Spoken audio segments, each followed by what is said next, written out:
નમસ્કાર વિદ્યાર્થી મિત્રો, આજે આપણે આપણા દિવાળી પછીના સત્રમાં શરૂઆત કરવા જઈ રહ્યા છીએ. તો જોઈએ પ્રકરણ 10 તરુણાવસ્થા તરફ. અગાઉના પ્રકરણમાં તમે અભ્યાસ એવો કર્યો કે પ્રાણીઓ કેવી રીતે પ્રજનન કરે છે. મનુષ્ય તેમજ ઘણા બધા અન્ય પ્રાણીઓ એક નિશ્ચિત આયુષ્ય સુધી પહોંચ્યા પછી જ પ્રજનન કરે છે. તો અમુક આયુષ્ય એટલે કે વય સમય સુધીમાં પહોંચે ત્યારબાદ તેઓ પ્રજનન કરી શકે છે. મનુષ્ય એક નિશ્ચિત આયુષ્ય પછી જ કેમ પ્રજનન કરી શકે છે?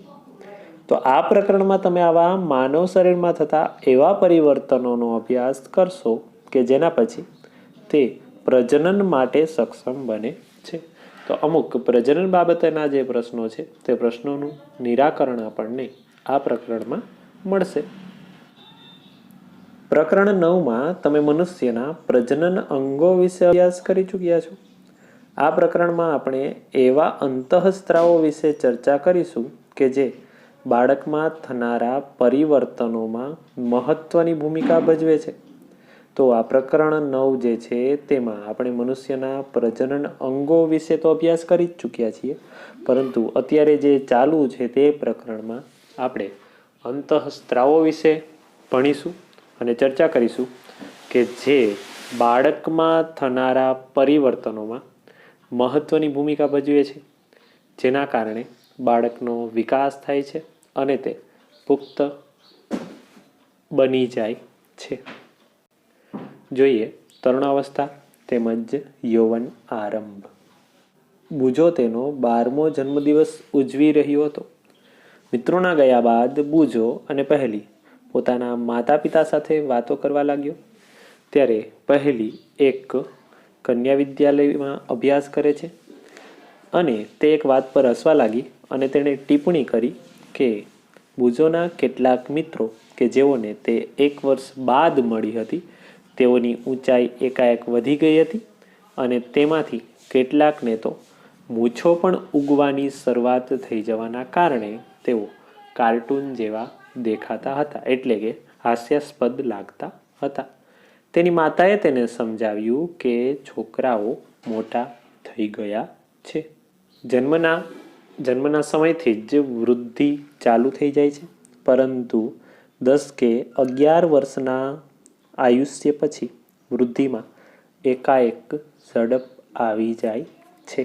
તો જન્મના સમયથી જ વૃદ્ધિ ચાલુ થઈ જાય છે, પણ કહે છે કે 10 કે 11 વર્ષના આયુષ્ય પછી આ વૃદ્ધિની ઝડપ આવી જાય છે.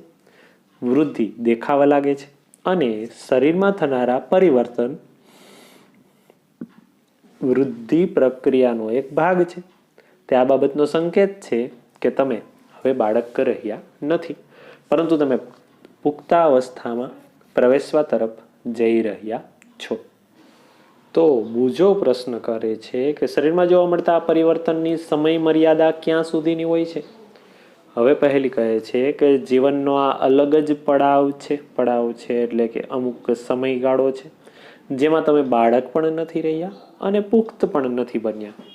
હું જિજ્ઞાસુ છું, એટલે કે હું જાણવા તત્પર છું કે શું બાલ્યકાળ અને પુખ્તાવસ્થાની મધ્યની આ અવસ્થાનું કોઈ વિશેષ નામ છે?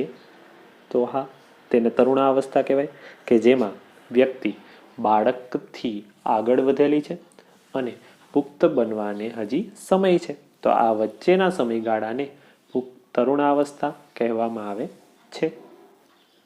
હવે કહે છે કે વૃદ્ધિ એક કુદરતી પ્રક્રિયા છે. જીવનકાળની આ અવસ્થામાં શરીરમાં એવા પરિવર્તન થઈને પ્રજનનની પરિપક્વતા પ્રાપ્ત થાય છે કે જેને તરુણાવસ્થા કહેવાય છે. વૃદ્ધિની એક આ પ્રક્રિયા જે છે તે કુદરતી છે અને જીવનકાળની આ અવસ્થામાં શરીરમાં એવા પરિવર્તન થાય છે કે જેના કારણે થઈને પ્રજનન કરવા માટે પરિપક્વતા આવે છે. ત્યારબાદ કહે છે કે આ સમયગાળાને તરુણાવસ્થા કહેવાય અને આ તરુણાવસ્થા લગભગ 11 વર્ષની ઉંમરથી શરૂઆત થઈને 18 કે 19 વર્ષની ઉંમર સુધી રહે છે. આ અવધિ તરુણ એટલે કે ટીન્સ 13 થી 18 કે 19 સુધીની ઉંમર કહેવાતી હોવાથી તે અવસ્થાના બાળકોને તરુણો એટલે કે ટીનેજર્સ પણ કહેવામાં આવે છે. છોકરીઓમાં આ અવસ્થા છોકરાઓની સાપેક્ષે એટલે કે છોકરાઓને ધ્યાનમાં રાખતા 1 વર્ષ પહેલાં જ પ્રારંભ થઈ જાય છે. એટલે કે છોકરીઓની જો વાત કરવામાં આવે તો છોકરાઓના જે સમયગાળો છે વૃદ્ધિનો તેના કરતાં 1 વર્ષ પહેલાં જ પ્રારંભ થાય છે. આ તરુણાવસ્થાની અવધિ એટલે કે સમય વ્યક્તિઓમાં જુદો જુદો હોય છે. તરુણાવસ્થા દરમિયાન મનુષ્યના શરીરમાં અનેક પ્રકારના બદલાવ એટલે કે ચેન્જીસ આવે છે. આ બદલાવ યૌવનારંભ એટલે કે પ્યુબર્ટીનો સંકેત છે. તેમાંથી સૌથી મહત્વનું પરિવર્તન છે છોકરા તેમજ છોકરીઓમાં પ્રજનન ક્ષમતાનો વિકાસ. તરુણોમાં પ્રજનન પરિપક્વતાની સાથે જ યૌવનારંભ સમાપ્ત થાય જાય છે. એટલે કે પરિપક્વતા પ્રજનનની આવે તે સમયથી જ યૌવનારંભ પૂર્ણ થાય છે.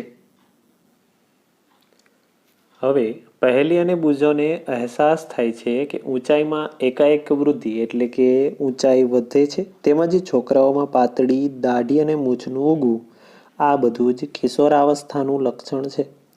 તે હવે યૌવનારંભમાં થતા અન્ય પરિવર્તનો વિશે જાણવા માગે છે.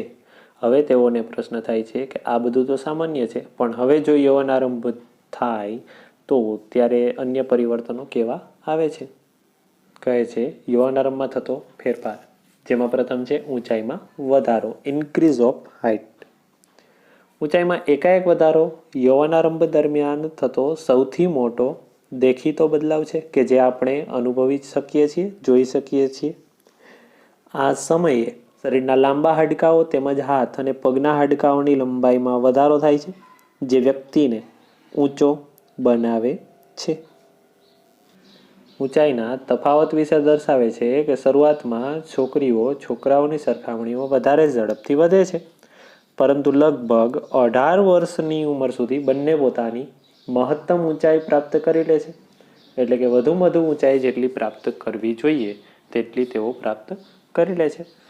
અને કહે છે કે અલગ અલગ વ્યક્તિઓની ઊંચાઈમાં વૃદ્ધિનો દર પણ જુદો જુદો હોય છે.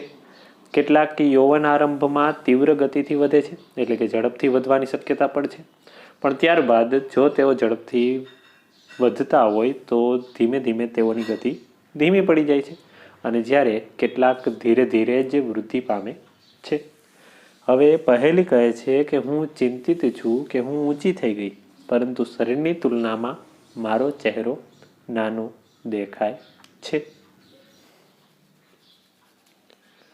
તો કહે છે કે પહેલીએ ચિંતા કરવાની કોઈ જરૂર નથી. શરીરના બધા અંગો સમાન દરે વૃદ્ધિ કરી શકતા નથી. ક્યારેક ક્યારેક તરુણોના હાથ અથવા પગ શરીરની અન્ય અંગોની સાપેક્ષે મોટા દેખાય છે, પરંતુ બીજા અન્ય ભાગો પણ ઝડપથી વૃદ્ધિ કરીને શારીરિક પ્રમાણને સંતુલિત કરે છે. પરિણામે શરીર સુડોળ થઈ જાય છે. તમે નોંધ્યું હશે કે કોઈ વ્યક્તિની ઊંચાઈ તેના પરિવારના કોઈને કોઈક સભ્યો સાથે લગભગ સમાન હોય છે, અને તેનું કારણ એ છે કે ઊંચાઈ માતા પિતા દ્વારા પ્રાપ્ત જનીન પર આધારિત છે, પરંતુ વૃદ્ધિના આ વર્ષોમાં ઉચિત પ્રકારનો સંતુલિત આહાર આવશ્યક એટલે કે જરૂરી છે, જેના કારણે થઈને તે હાડકાઓ, સ્નાયુઓ તેમજ શરીરના અન્ય ભાગોને યોગ્ય રીતે વૃદ્ધિ કરવા માટે પર્યાપ્ત એટલે કે જરૂરી પોષણ પૂરું પાડવામાં મદદ કરે છે. તમે તરુણની પોષણ આવશ્યકતાઓના વિષયમાં આ પ્રકરણમાં આગળ અભ્યાસ કરશો. હવે છે શારીરિક આકારમાં બદલાવ, ચેન્જ ઇન બોડી શેપ. તમે નોંધ્યું હશે કે તમારા વર્ગમાં અભ્યાસ કરતા વિદ્યાર્થીઓના ખભા તેમજ છાતીનો ભાગ નીચલા ધોરણમાં અભ્યાસ કરતા વિદ્યાર્થીઓની સરખામણીએ પહોળો હોય છે. અને તેનું કારણ એ છે કે તેઓ યૌવનારંભમાં પ્રવેશ કરી ચૂક્યા છે. આ વૃદ્ધિના કારણે ખભાનો ભાગ ફેલાઈને પહોળો થઈ જાય છે. છોકરીઓમાં કમરની નીચેનો ભાગ પહોળો થઈ જાય છે.